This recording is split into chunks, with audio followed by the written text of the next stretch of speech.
여야 대권 후보 부동산과 극과 극. 극과 극이라는 건 무슨 얘기죠? 네. 여당과 야당이 극과 극이라는 얘기죠. 집값 어디로 튈까? 정책이라는 게 여러분들 지금 뭐 현 정부에서 25번이다, 26번이다 이런 큰 정책들을 냈잖아요. 이런 정책이 나올 때마다 풍선 효과가 나거나 여러 가지, 예. 그냥 집값을 잡기 위해했는데 다른 쪽에 튀어버리거나 가격이 더 올라가거나 뭐 이런 것처럼 정책이라는 게 굉장히 중요합니다. 네, 그래서 이 대권 후보들의 정책이 어떤 것일지 한번 우리가 예측을 해보는 것도 중요한 포인트가 될 것 같습니다. 앞으로 집값이 어디로 갈 것인지.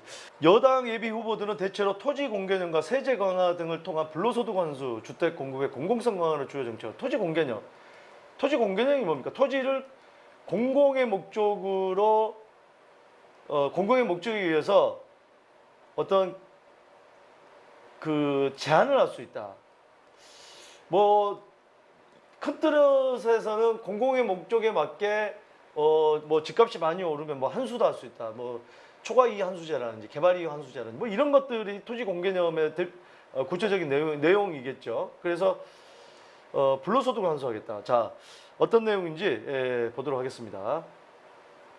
자, 이낙연 전 대표는 택지 소유 상한법 제정안, 개발이익 환수법 개정안, 종합부동산세법 재개정안 등 토지 공개념 3법을 들고 나왔다. 이게 지금 보니까 더불어민주당에서 이재명 그 후보랑 이낙연 후보랑 갭이 꽤 차이가 났는데 또 최근에 보니까 최근에 이낙연 그 전 대표가 상당히 지지율이 올랐습니다. 그래서 가상대결이 아니라 그 이낙연 대표랑 야권에 지금 1위를 달리고 있는 윤석열 후보랑 대결해서 이낙연 후보가 또 앞질렀다 뭐 이런 얘기가 나오는데 이거 지금 알 수가 없습니다. 어쨌든 간에 이낙연 전 대표는 이 택지 소유 상한법의 경우는 개인의 택지 소유를 서울과 광역시의 경우 400평으로 한정한다. 야, 이거 토지 소유를 400평으로 한정한다. 중국 상해 방송을 보신 분들은 아시는지 모르겠지만 상해에 거주하는 분은 한 채 이상 가질 수가 없다. 예, 상해 외에 거주하신 분은 살 수가 없고 외국인은 또 살 수가 있는데 막 그런 법들이 있습니다. 근데 뭔가를 가질 수 있는 것을 제한을 한다. 예. 법인의 택지 소유는 회사, 기숙사, 공장 목적 외에 허용하지 않는다는 게 핵심이다. 법인의 택지 소유는 회사의 기숙사, 회사라든지 회사 사옥이라든지 기숙사라든지 공장 목적에는 허용하지 않는다. 개발이익 환수나 종부세는 현행보다 강화하는 내용. 개발이익 환수, 재건축 초과이익 환수 더 강화한다. 종합부동산세를 더 강화한다. 네, 상당히 센 지금 부동산의 법을 지금 어떤 그 지금 공약이라고 할까요? 예, 공약이 지금 내놓고 있는 것 같습니다. 이 전 대표는 이를 통해 땅 투기를 차단하고 늘어난 세금과 부담금을 국가균형 발전과 청년 주거 복지 및 공공임대주택 건설에 사용하면 계층 양극화와 불평등을 완화할 수 있다는 취지다. 참 지금 양극화가 너무 심해졌습니다. 예, 가진 자와 뭐 덜 가진 자, 이게 이제 상위 계층과 하위 계층이 더 벌어졌어요. 그래서 그렇게 되니까 비싼 곳은 더 비싸질 수가 있고 이제는 나중에 떨어지는 곳은 완전히 더 떨어질 수 있다. 이렇게 지금 볼 수가 있을 것 같은데 어쨌든 간에 불평등을 해소를 해야 되는데 그 목적에 맞게 정책을 펴야 되는데 그렇지 않기 때문에 결과로 그렇지 않다는 게 지금 나오고 있는 것 같은데 불평등을 해소를 해야 되는데 방법적인 면에서 좀 어쨌든 어떤 분이 대통령이 되더라도 좀 잘 나와야 되지 않나 하는 생각이 듭니다.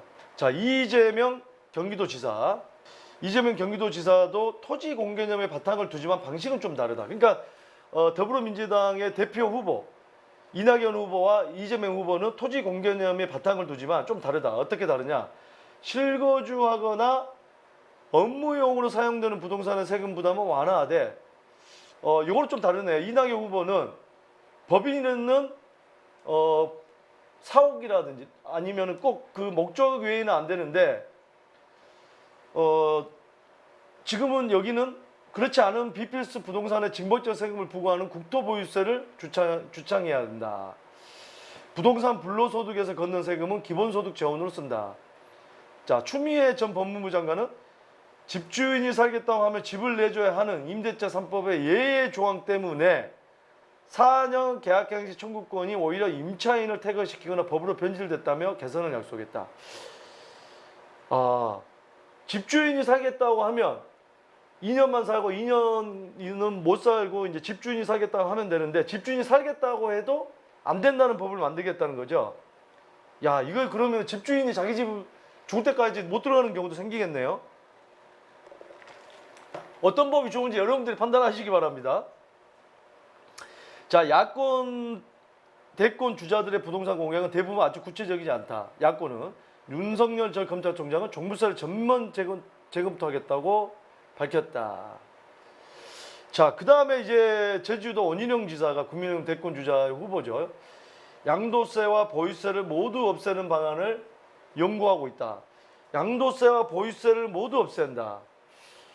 자, 오늘 뭐 여러분들 나중에 미국 부동산에 대해서 보겠지만 오늘 제가 방송을 했는데 취득세가 아예 없다고 합니다.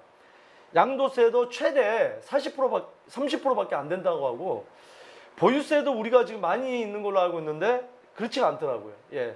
처음에 취득가액을 대비해서 우리는 공시가격이 계속 올라가죠. 근데 취득가액 대비해서 천천히 올라가기 때문에 10년이 지나도 그렇게 보유세가 많이 오르지 않는다. 뭐 이렇게 얘기를 하더라고요. 자세한 방송은 다음 주에 확인을 해보시기 바랍니다. 온 지사는 내 집 마련을 탄압하고 모든 국민을 월세 임대주택에 살라하며 월세 소장농을 강요하는 잘못된 주택 정책을 근본적으로 바꿔야 한다며 내 집 마련을 위해서는 주택담보대출 비율도 100% 줄 수 있다. 120%까지 주는 나라도 있다고 해 획기적인 대출 규제 완화 공약을 예고했다. 오늘 보니까 미국 같은 경우도 최대 96.5%까지 대출을 해준다고 합니다. 융자를. 예, 이건 조금씩 다른데 그러니까 10억짜리 주택을 산다고 한다면 9억 6,500까지는 해준다. 야, 네. 근데 우리나라는 대출을 상당히 조이죠. LTV 40%. 이 투기과열지구. 뭐 조정대상 지역은 뭐 50에 30. 9억 이상은 9억 이하는 50. 9억에서 15억은 30%. 15억 이상은 초과 아파트는 대출이 안 되죠. 네, 이런 부분들을 그래서 오히려 무주택자나 없는 분들은 모르겠습니다. 이 집값이 계속 올라가는 한 근로소득이나 사업소득 가지고 집을 사기 힘들잖아요. 그러면 뭐 대출 제도도 상당히 그런 분들한테는 완화될 필요도 있지 않나 하는 생각이 드는데 모르겠습니다. 여러분들께서 판단을 한번 해보시기 바랍니다. 국민의힘의 하태경 의원은 서울과 수도권의 부동산 문제를 해결하기 위한 방안도 세종시로 수도 이전을 해야 한다. 야, 보통 이게 여당 쪽에서 다 세종시를 이전하는데 야당에서는 거의 그런 분이 없는데 하태경 의원은 세종시로 수도 이전을 해야 된다. 홍준표 의원은 부동산의 문제 근본은 자유시장에 맡기고 재건축을 원하면 하게 해주는 입장이다. 재건축을 완화해야 된다. 지금 현 정부하고 정반대 입장이죠. 재건축을 지금 거의 안 해주고 있죠. 자유시장에 맡기자라는 겁니다. 자, 거기에 이제 그 민주당의 박용진 후보는 김포공항 부지를 스마트시티로 전환해서 20만 호를 공급하겠다.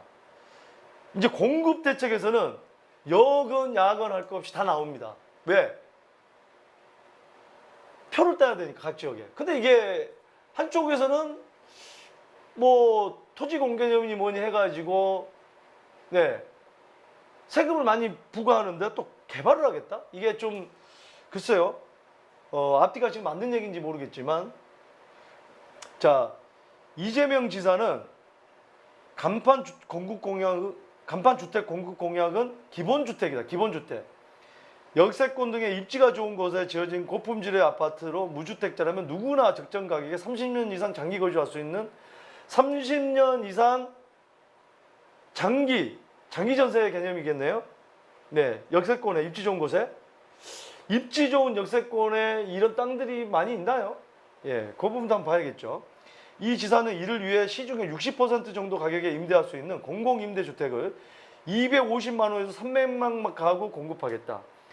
특히 서울의 역세권에 이렇게 공급할 수 있는 공간은 쉽지 않을 것으로 보이는데 과연 그러면 역세권이라는 게 어디 역세권을 얘기하는 건지 거기에 대한 부분을 한번 봐야겠네요. 또 주택관리매입공사를 설립해서 국가가 주택가격의 상한선과 하한선을 관리한다는 공약도 제시했다. 상한선과 하한선은 예, 가격을 아예 정해 놓습니다. 글쎄요. 어떤 시장 경제에서 자유경제 시장에서 그게 가능할지 모르겠습니다. 집값이 내려가면 국가가 주택을 사들여 임대주택으로 하려고 하고 내려가면 국가가 사들여서 임대주택으로 하려고 하고 집값이 크게 오르면 매입주택을 시장에 풀어 시장을 안정시키겠다. 그러려면 기본적으로 정부 차원에서 적어도 서울에 많은 주택을 보유를 하고 있어야 됩니다. LH라든지 SH에서 어떤 LH라든지 뭐 이런 쪽에서 서울에 주택을 많이 보유를 하고 있어야 되는데 그게 현실적으로 가능한 일인가요? 예.